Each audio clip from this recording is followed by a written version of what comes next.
Yeah, we're going to have more baby pictures than we've ever had before. Oh my gosh. I don't know, but I just noticed that back in the 80s.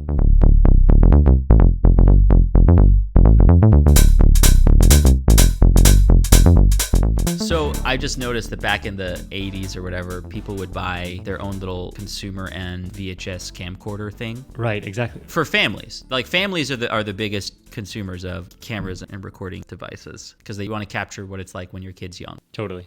You only get one chance. When they're old, they're going to look the same for decades, but you only get you get a few weeks of each stage of baby. And so this is definitely new because like I don't have much video recording of me when I was between the ages of 1 and I don't know 12 years old. Totally. There's a few, but there's not much, right? But now, man, I'm capturing every single day. I'm capturing multiple videos of my little kid, which is nuts. That's nuts. That's just like a sea change in the world of like capturing childhood. Totally. I wonder to what extent, like, you know, I hated when my parents dug out the photo album, like, Mom, I don't want to see the photos of when I was 4. And, you know, I'm 5 now or I'm 8 now. It's like, it really wasn't that long ago. Right. And for a kid, it feels forever ago. And for a parent, it's like, yeah, but, you know, these little 3-inch booties, these were your shoes a year ago. Like, I know they don't fit you now, but, man, that wasn't very long ago. And I can only imagine the kids of today or the kids of 10, 15, 20 years from now who are going to be like, Mom, stop. Like, I would rather watch streaming TV. There's just not enough time in life to watch all the videos that you took of my life. Like, I'm going to spend the rest of my life trying to catch up on the first 5 years. Sure. Yeah. I had an idea and I don't know, maybe I don't care. You know, if you're Google or Apple and you decide to do this, you know, give me a nod and put my name on the patent, obviously, because it's my idea. But it did occur to me there's a certain point where I see people go and take photos of food or take photos of their latte at this cafe. And for them, that might be the only photo that they have taken of that latte at that cafe. But they're sitting right next to 6 other people taking identical photos of identical lattes at the exact same cafe. Right. And especially with image generation, there's going to be a certain point, I think, this turning point where it's not actually worth the storage space anymore to store those photos. Instead, realistically, if you identify that somebody takes a lot of photos of lattes, probably you could give them somebody else's very, very similar photo. And yeah, you know, if their hand is in it, you're going to want to show another hand with a similar skin color. You know, if they have fancy done up nails, you're going to have to recognize that detail and whatever. There's a certain point where you could probably either cobble together a bunch of images in this AI image generation sort of way, or just show them somebody else's image and they might not ever know the difference. Like they might not ever go back and look at that particular latte photo again. Right. And I think just the number of photos that are getting taken, that would be fantastic. I think, I mean, weird and uncomfortable, but also fantastic from a data and technology standpoint to just not have to store all of these inane food photos anymore. Right. But how many days, how many years does it take from that, I'm not going to show you the real latte because who cares, to I'm not really going to store this baby photo because I know what a baby looks like, and so I'll get it close enough and you won't look that closely. I think that you could separate it into 2 different use cases. Like there's a use case for a photo which is capture reality. And when people need to do that is, for example, if you're at a whiteboard and you have all your notes on the whiteboard and you're like, okay, someone take a photo of this whiteboard so we don't lose our work, right? The reason why you're taking a photo is to like get every single word on the whiteboard into that photo. So you wouldn't be able to stitch together that.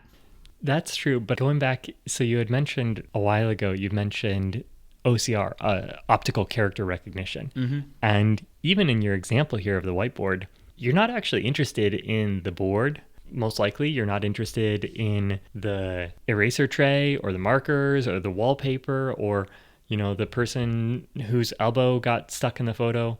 All you're actually interested in is the text content and probably the relative positions or organization. So you could still use some machine learning to procedurally process that photo. And if you stored the relative positions, which could be a simple, 2D vectors, X and Y coordinates, and used optical character recognition to store all of the text and just bind it to those positions, then who cares if it's your whiteboard photo? Because if you're only looking at the text anyway, you could reproduce, maybe the color of the Post-it notes is slightly wrong, but would you really remember? Maybe not. No, yeah. You're right for that particular example. You're absolutely right that like what the team wants isn't like the photo of the whiteboard. It's like the information. Exactly. So yes. In fact, like most scanning apps now can take that photo and just look for the blacks in the photo, look for the black colors or the, whatever color your marker was. Oh yeah, sure. And just and just turn that into your image so you don't have all the noise, you just have the signal. But like, I guess like take an example where it's like, here's a better example, I guess. It's like, I took my road bike out and got it really muddy and dirty and had a great time today. And I like take a photo of me and my muddy road bike. And then I'm also like, and by the way, the mud on the tires looks like Jesus, doesn't it? Yeah. So it's like me and my dirt bike with like, and I want it to be my dirt bike with my, that serial number and like that little, and the light's out, and I want to remember that light was out because I'm too lazy at this time in my season of life to repair the light. And I want the photo to make sure it captures this crazy mud pattern on the tire that looks like Jesus. Yeah, I think that that's a really interesting case because there it's about perception as opposed to objective truth. And cameras and computers are really good at, I'm going to say they're really good at objective truth. They're really good at objective truth as they observe it. Mm-hmm.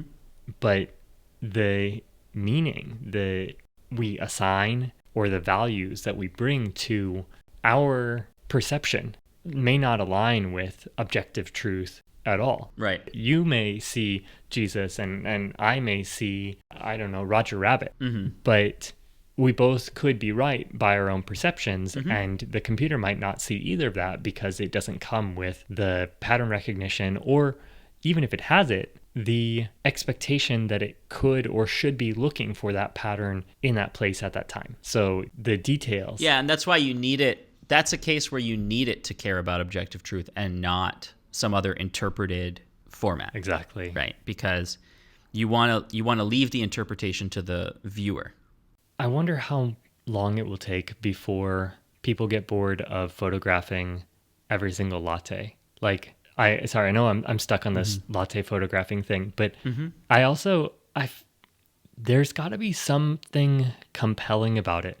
And there's got to be something maybe compulsive about it, a Pokemon style catch 'em all, or it's just my habit and so I always do it. And I don't perceive, I'm not aware that people actually go back and look at these photos. I don't know that they show other people specifically, like they're not necessarily, unless it's a rainbow latte or something, they're not necessarily going to pull out some random average latte at a random average cafe and show it to someone.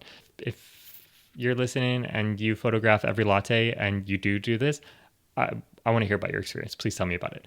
But I think the vast majority of people, my observation is that they just kind of take these photos, and it reminds me, I heard a lot of people who would wear fitness trackers would feel regret or remorse if they left them because they didn't get credit for, if they left them at home because they didn't get credit for that day's activity, or, it felt like a waste because they weren't doing it for the activity necessarily. And this isn't everybody, but some people, right? They were doing it for having the pattern, the continuity, as Apple puts it, fill your rings. So like, yeah, this gets into I don't know what I guess like critical theory or semiotics or whatever. But there is this like part of humanity where nothing feels real as when it's recorded, right? I'm thinking about this. So like, okay, I gave the one way that this manifests is in bureaucracies for sure, right? Sure. Bureaucracies, nothing is real to a bureaucracy unless it has been recorded, filed, organized, sorted, and sure, it sits somewhere where it can be found later. That's like the bureaucratic version of this. But like even in the personal individual, we feel more real when we can see a picture of ourselves, or we feel more real when we record. This is why, like, throughout history, like, if you go to an ancient mosque in, like, Turkey, many of the mosques have turned over different owners. Like, sometimes it was a mosque, sometimes it was like a Catholic church after, like, Oh, sure. after takeover, and then it went back to being a mosque again. And so you can see these layers of history in this building, and soldiers will have inscribed, Bardacus was here. like humans have been doing this for forever. We try to make a record of our existence because we know we're like fleeting and temporary. There's different ways we do it, right? Sometimes it's pictures of ourselves that no one cares about. Sometimes it's scratching our name onto the bottom of a chair. Right, of course. We know that in the next 20 years, there's going to be 20 other classes of students in the same room, but we still want to scratch our name under this chair. Totally. There is a compulsion to use a record or a recording or some kind of persisted history of your existence somehow. That's probably why gravestones might be the first version of that, right? That's true. Why not just bury yourself in the ground and let it be? No, we want a stone. Sure. A stone's not going to go anywhere, right? It's not going to get and we want to etch and scratch our name in the stone and then put that on top of where our body was, so that long after we are decayed, so that I was here. It's like it's a compulsion. A grave marker makes sense from a kind of practical standpoint, because if you're taking the time to dig graves and you want to put a body in the ground, like you don't want to dig somebody up for the sake of putting somebody else in. You don't want to accidentally run into somebody's still returning to the earth body. And so a marker, I think, is one thing, but a